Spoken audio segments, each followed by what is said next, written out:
First Year, Part 11, The Secret Passageway. A.M. Ashwin.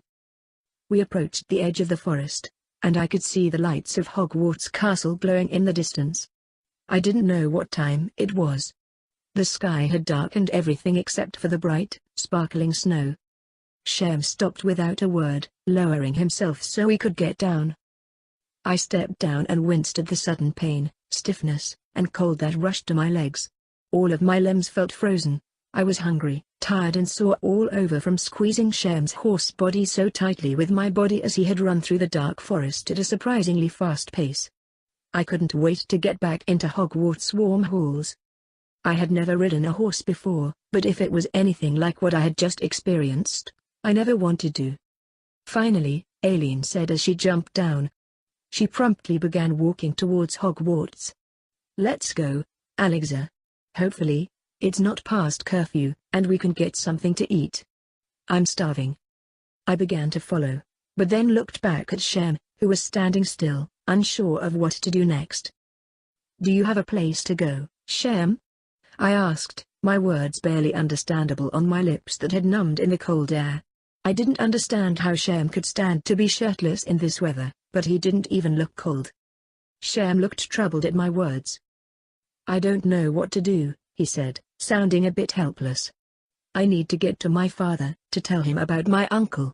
But I know Uncle Kajam will stick by his side, expecting me to go to father first thing now that I've escaped." "Why does your uncle want you so badly?" Aileen asked suspiciously. She had stopped walking towards Hogwarts when she saw I wasn't following her and now stood with her arms crossed giving Shem a suspicious look. "What did you do?" "I did nothing," Shem said indignantly. "He needs me to perform a Senchuan ritual.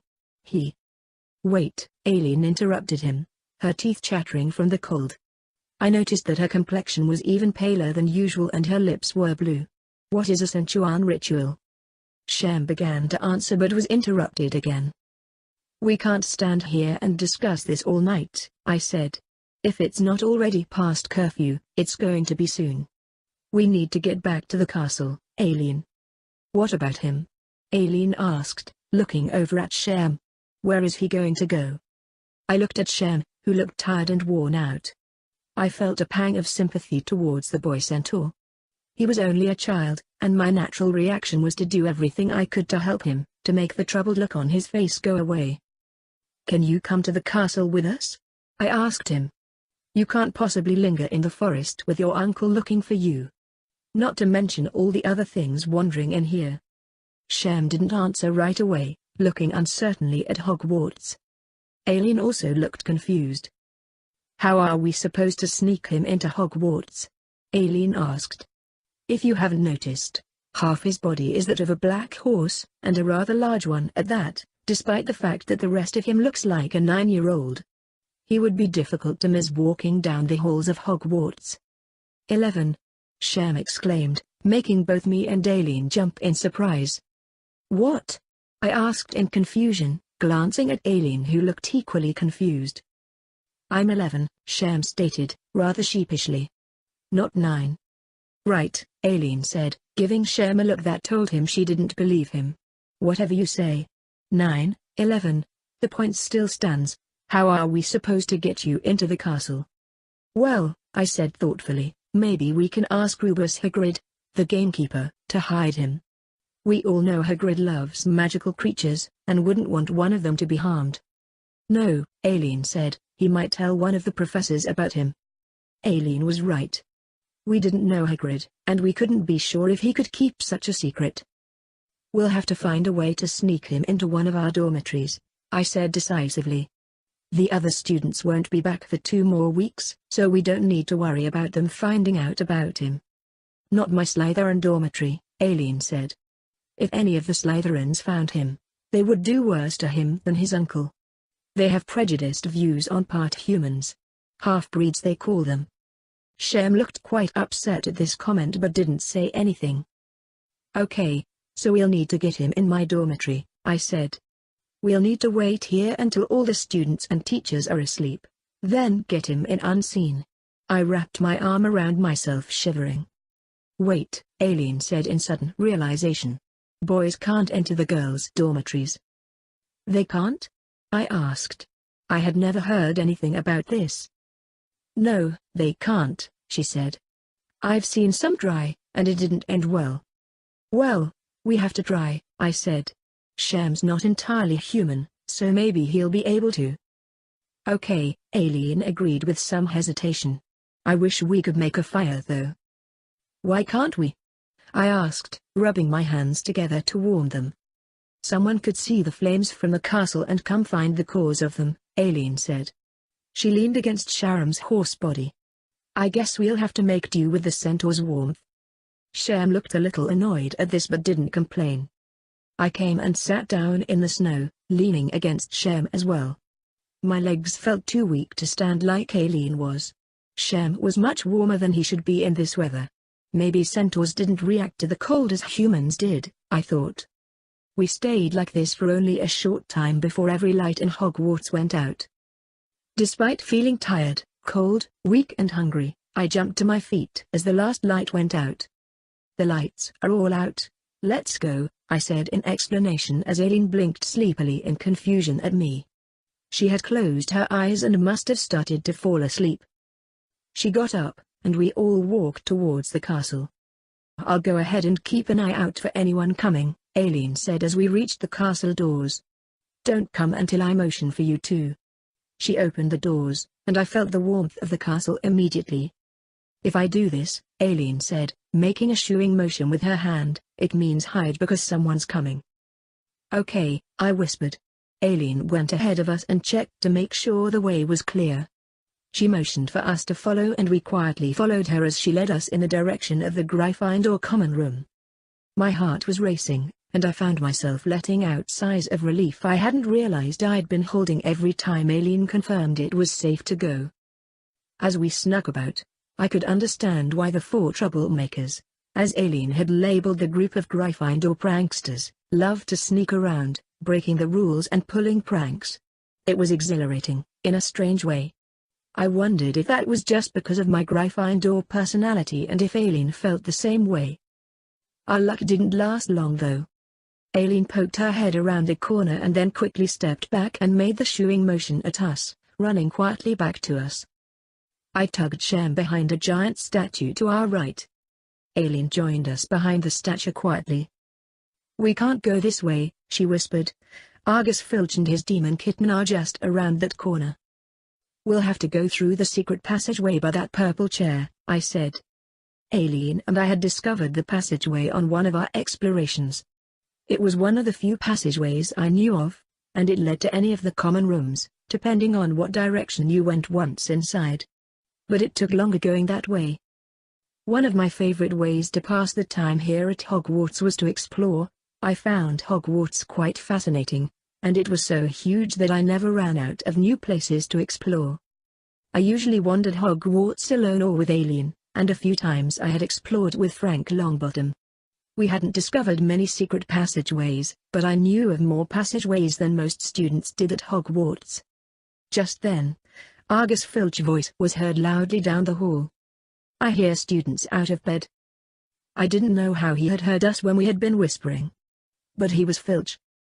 We all looked around in panic, looking for a place to hide. Suddenly the statue's hand we were hiding behind lit up. It glowed a vibrant red color. I was about to point this out to Aileen and Sham when I noticed that I only saw the fingertips of the statue's hand glow out of my left eye. The damaged one. My other eye could only see the bricks. Without pausing to ponder over this, I touched the statue's fingertips with my own. It just seemed like the right thing to do.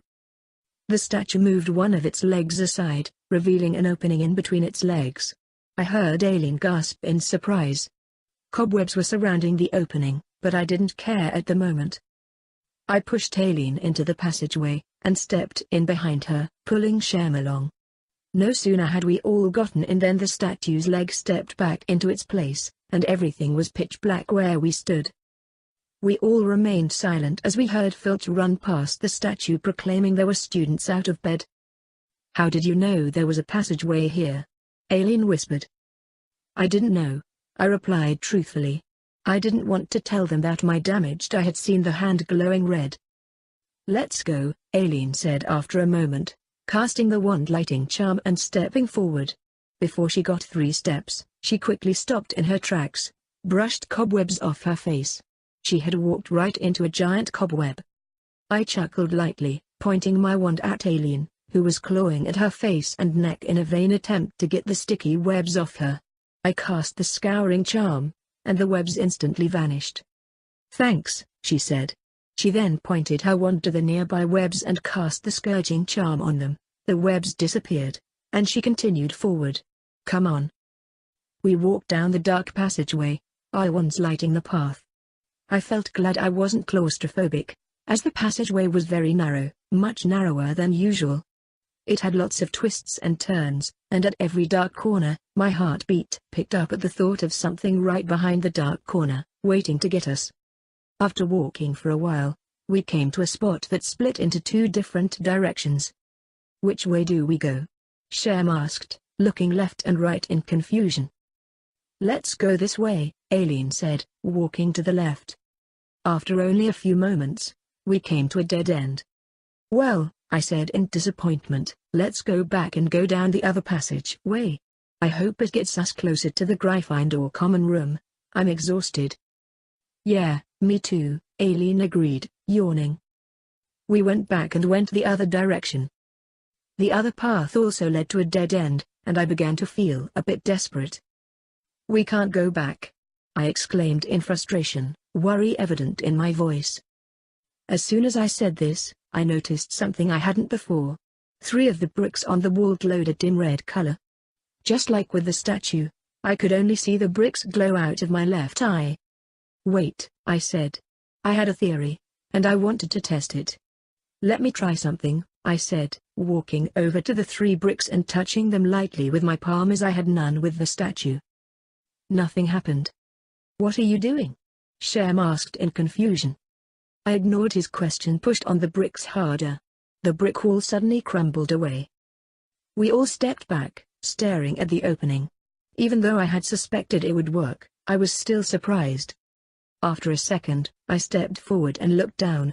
There was a long, spiral staircase that led down as far as my eyes could see. "How did you know how to do that?" Aileen asked in surprise, pointing her lit wand down to brighten the dark staircase.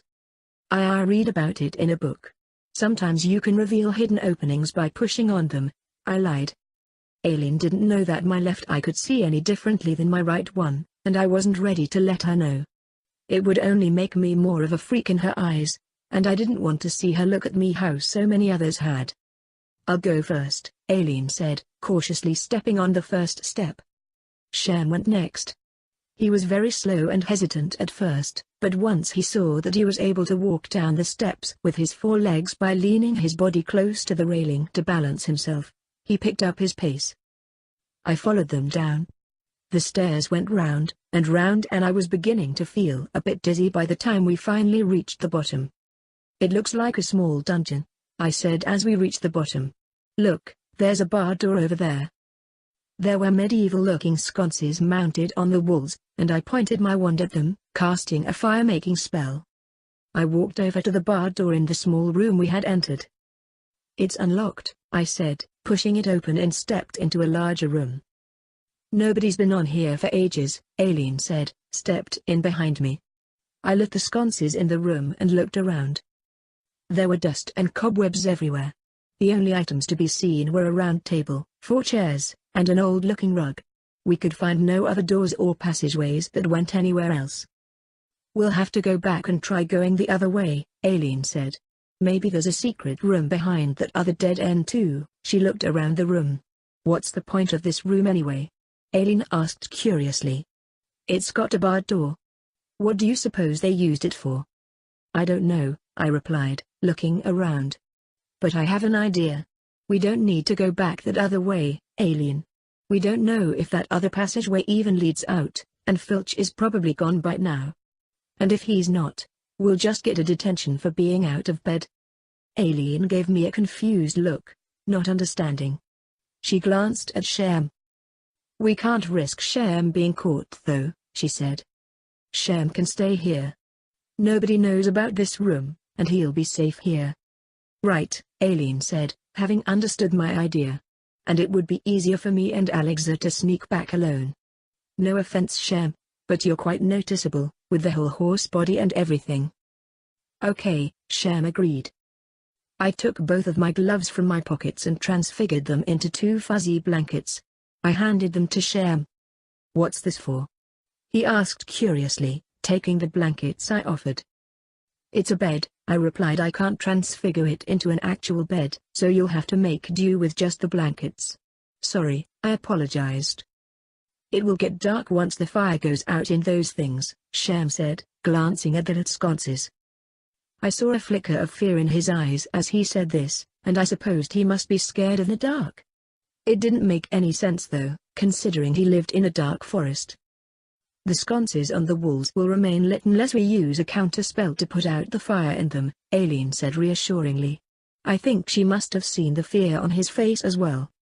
Shem looked relieved at this. We'll be back tomorrow, I said. With food and stuff. Okay, he said, placing the blankets on the floor and curling up on them. Tomorrow I can tell you everything. Hopefully, I can figure out the next course of action by tomorrow. Bye, Shem, Aileen said as she opened the bar door and started to walk towards the stairs. Good night, I said as I began to follow Aileen.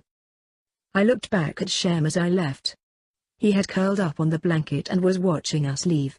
I didn't want to leave Shem all alone down here, but we had no other option. Smiling at him, I closed the door behind me. We made our way back up the stairs and back to the beginning of the passageway. We quickly figured out that pushing the statue's leg made him move it. Filch was nowhere in sight, and Aileen and I said our goodbyes as we went our separate ways. I had no trouble getting back my dormitory. The portrait of the fat lady had eyed me suspiciously but hadn't commented on why I was out of bed. She, like most of the students, avoided speaking to me. As soon as I fell into my bed, I was fast asleep. I didn't even bother to take off my boots. Author's note. I hope you all enjoyed this chapter. Eventually I want to write years 1-7 for Alexa, and then write an original fiction. I'm writing this fanfiction to improve my writing by gaining practice. And because I love Harry Potter fanfiction, especially the Marauders era, although, first year unfortunately doesn't have many scenes with the Marauders in them.